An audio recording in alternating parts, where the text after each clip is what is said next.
Tinapay mula sa langit. A daily morning devotion with CRC family.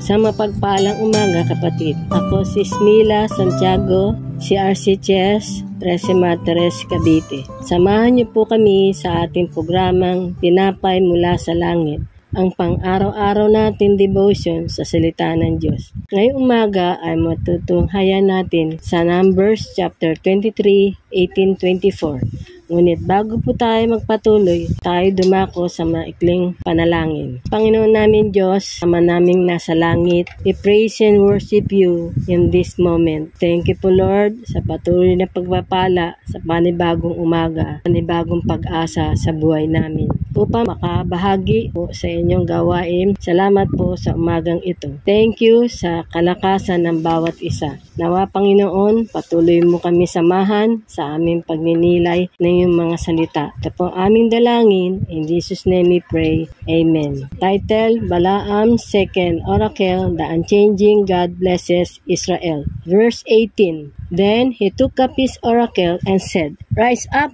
Balak, and hear. Listen to me, son of Zippor. God is not a man that he should lie, nor a son of man that he should repent. Has he said, it will he had not do? Or has they spoken, it will he not break it good? Verse 20, Behold, I have received a command to bless. He has blessed and cannot receive it.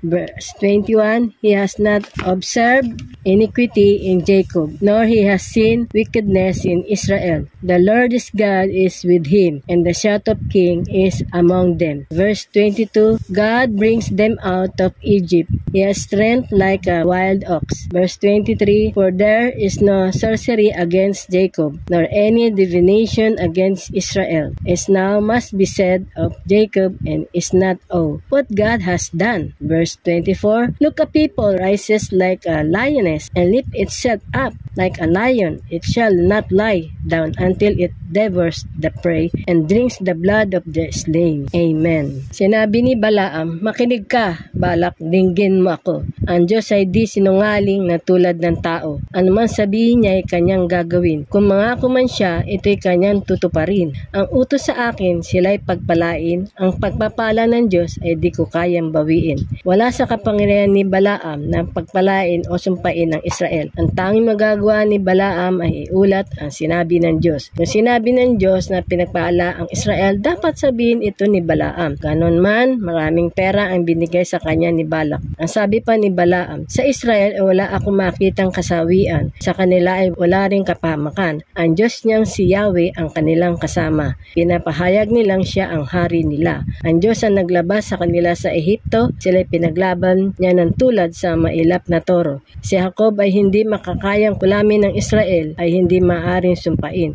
Tungkol sa Israel, ito ang sasabihin ng mga tao. Ito ang gawa ng Diyos at pagmasdan ninyo. Ang Israel ay kasing lakas ng isang leon. Hindi tumitigil hanggang kaaway ay hindi nalalamon at hanggang dugo nito ay di niya naiinom. Ang mapagpalang Diyos ay nagpapalakas at hindi na mababawi na kahit na ang pinakilalang eksperto sa panghula noon ay hindi makalaban sa bisa nito. Ang Diyos lamang ang mapapagwalang bisa sa kanyang pagpapala sa Israel. Ang isang dahilan kung bakit pinahayag ng Diyos ang Israel ay pinagpapala ay dahil sa kanilang kasalukuyang panahon ay hindi lumalakad sa halata o makabuluhang kasamaan. Ito ay isang malakas at direktang paraan para sabihin ng Diyos kay Balak at kay Balaam, hindi mo maaaring sumpain ang Israel. Walang epekto ng iyong pagkukulam. Sa halip na matalo sa pamamagitan ng pagkukulam o panghula, ang Israel ay parang leon na lalamunin ng biktima nito. Ang mga talatang ito ay nagpapakita ng kapangyarihan at katapatan ng Diyos sa pangako niya sa bayang Israel. Pangakong binigay niya kay Abraham ang sila'y pagpalain. Nagpapakita rin ng kanyang pagtatanggol, pag-iingat at pagbibigay sa kanila ng kalakasan at tagumpay laban sa kaaway. Ang sabi po sa Roma 8:31, ano pa ang masasabi natin tungkol dito? Kung ang Diyos ay panig sa atin, sino ang laban sa atin? Pray.